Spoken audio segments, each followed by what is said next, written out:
Estamos de volta ao Universo Mais e quando a gente pensa em história de conexão, aquilo que de fato conecta a verdade, é falar com pessoas que têm histórias que inspiram. Eu estou aqui ao lado dessas mulheres lindas e fortes que vão contar um pouco pra gente sobre a história delas, com a história do câncer de mama, que é a Gabriela e a Juliana, são irmãs e ambas tiveram câncer, descobriram numa diferença de 2 anos. Muito obrigada, meninas, pela participação de vocês. Nós que agradecemos o convite. Obrigada pelo convite. Como é que foi para você a descoberta quando você recebeu o diagnóstico, Juliana? Olha, o meu diagnóstico não foi fácil. Não é fácil receber o diagnóstico de câncer, mas o apoio da família que você tem não é fácil. Inclusive, quando eu descobri, eu estava com a Gabriela, que eu senti uma dor do lado direito e o meu CA era no esquerdo. Não foi fácil, foi vários dias de angústia, mas eu sabia que depois que eu operasse eu ia ficar bem, tá?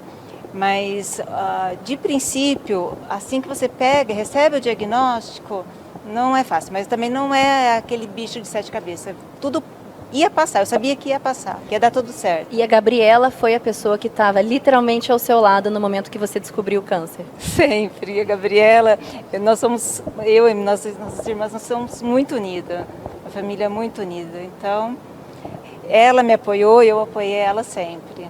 Como é que foi para você então, Gabriela, a sua descoberta logo depois do caso da sua irmã? Como é que foi para a tua família, para os seus pais? Sempre que quando é com o outro é muito mais difícil. Eu sofri muito mais com o câncer dela, apesar de ser menos agressivo que o meu, do que quando foi comigo. Eu descobri num estágio um pouco mais avançado, né? O meu já tinha um nódulo mesmo, já tinha comprometimento axilar, tanto que eu tenho linfedema, infelizmente. Mas apesar de tudo isso, foi muito mais difícil para mim quando ela teve. Foi mais difícil, foi mais doloroso, mais sofrido. E para você, Juliana, você comentou que você tem 2 filhos. Isso. Como é que foi esse processo para os teus filhos, para o teu marido? Como é que foi a tua aceitação? Eu não aceitava. Meu marido estava sempre me apoiando em todas as ocasiões, ele me acompanhava nos médicos, meus filhos sempre me apoiando. E quando a Gabriela teve o dela, eu não aceitava a Gabriela ter, porque eu já tinha passado por aquilo, eu não queria que ninguém mais passasse o que eu passei. Então, mas a minha família, meus pais, minha outra irmã também sempre ao meu lado, sempre, em todas as ocasiões. O que mais mudou a tua vida, assim, na parte prática, na parte emocional, espiritual, Gabriela? Eu sou uma Gabriela antes do câncer e uma Gabriela depois do câncer. Eu sempre fui muito religiosa, mas depois que eu tive o câncer, que eu não voltei a trabalhar, eu me apeguei muito à minha fé e eu comecei a ver a vida de uma outra forma também, né? Antes as pessoas falavam assim, vamos em tal lugar? Eu falava assim, não, estou cansada, de segunda-feira eu tenho que trabalhar, eu quero descansar final de semana. Agora é assim, vamos, que horas? Então, tudo eu quero viver cada minuto, cada instante. Não ligo mais para picuinhas, coisas que me afetavam antes. Eu sou uma nova pessoa.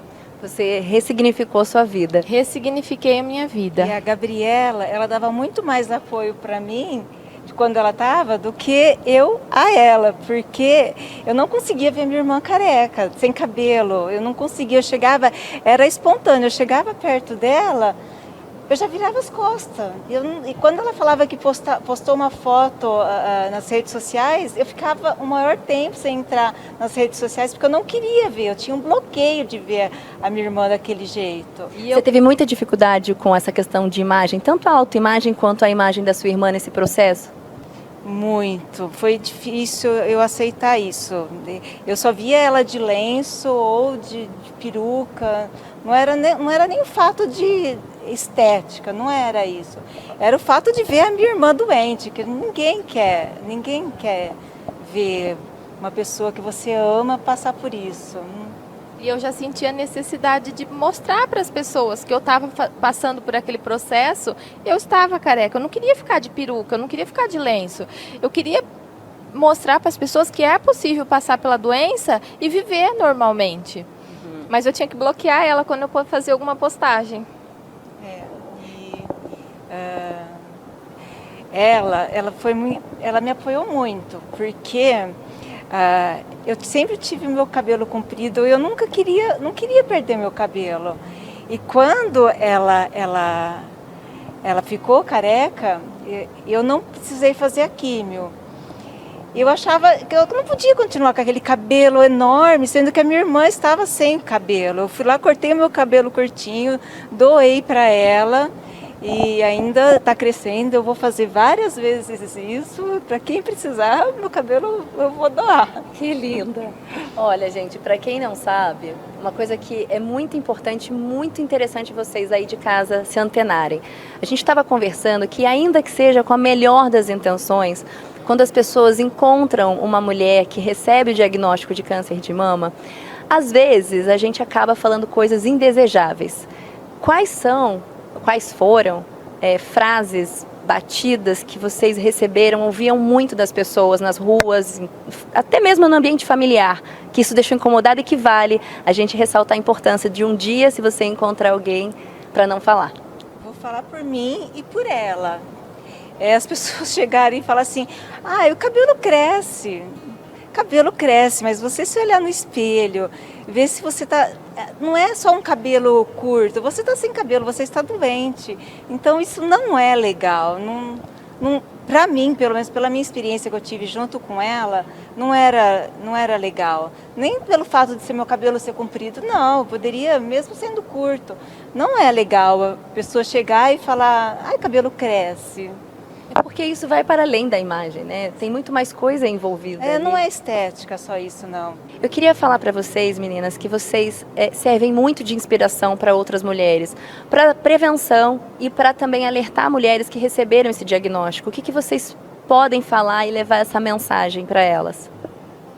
O conselho que eu dou é: não tenham medo de procurar médico, não tenham medo de fazer exame, porque o câncer diagnosticado precocemente, ele tem cura, ele tem salvação. Nós estamos aqui para provar. E é um processo doloroso, mas passa. Então, quanto mais cedo a gente descobre, mais chances de cura nós temos. Então não tenham medo, procurem médico, se toquem, façam um autoexame. Sentiu alguma coisa, sentiu intuição feminina? Vai ao médico. No meu exame não dava, mas eu sentia que eu tinha que procurar mais ajuda. Então fui em outro médico e aí pediu a biópsia, aí que foi diagnosticado meu câncer de mama. Na mamografia e ultrassom não apareciam. O meu, como eu já disse, eu fui porque eu senti uma dorzinha do lado direito, né? E era do lado esquerdo o meu câncer. Então, tem que ir no médico, tem que fazer mamografia periodicamente. O câncer não é esse bicho de 7 cabeças, ele tem cura precocemente, como a Gabriela disse. Tá? Enfrentar o tratamento é difícil? Mas com o amor da família, que isso influencia muito. A família está lá com você, te apoiando em todas as suas necessidades. Isso não tem coisa melhor do que família e todas as pessoas que estão ao seu redor, né? Porque tem muita gente que está fazendo oração, não é só a família, tem muita gente fazendo oração como pensamentos positivos para a gente, sempre. E pensar que cada pessoa reage de uma forma, mediante a doença. Respeitar aquela pessoa que não aceita, é o momento dela, e também a pessoa que aceita numa boa. Então, tem que aceitar que existem pessoas diferentes. Umas não ligam de perder a mama, outras não ligam de perder o cabelo, apesar de ser muito difícil, mas respeitar. E outra coisa, eu nunca falei isso para a Gabriela, mas o dela foi mais agressivo que o meu. Eu olhava para a Gabriela e falava assim, meu Deus, eu perdi só um quadrante da mama. A minha irmã, ela perdeu o quadrante, ela perdeu o mamilo e a auréola. Então... E os linfonodos, eu falava assim, gente, o meu foi tão pequeno perto dela, e ela sempre com um sorriso no rosto, sempre otimista, sempre de bem com a vida. Eu falava assim, eu tive ali, tirei um pedacinho e eu fiquei tão pior, bem pior que ela, e ela não, ela sempre de bem com a vida. Ela é um exemplo para todos que estão passando com esse problema.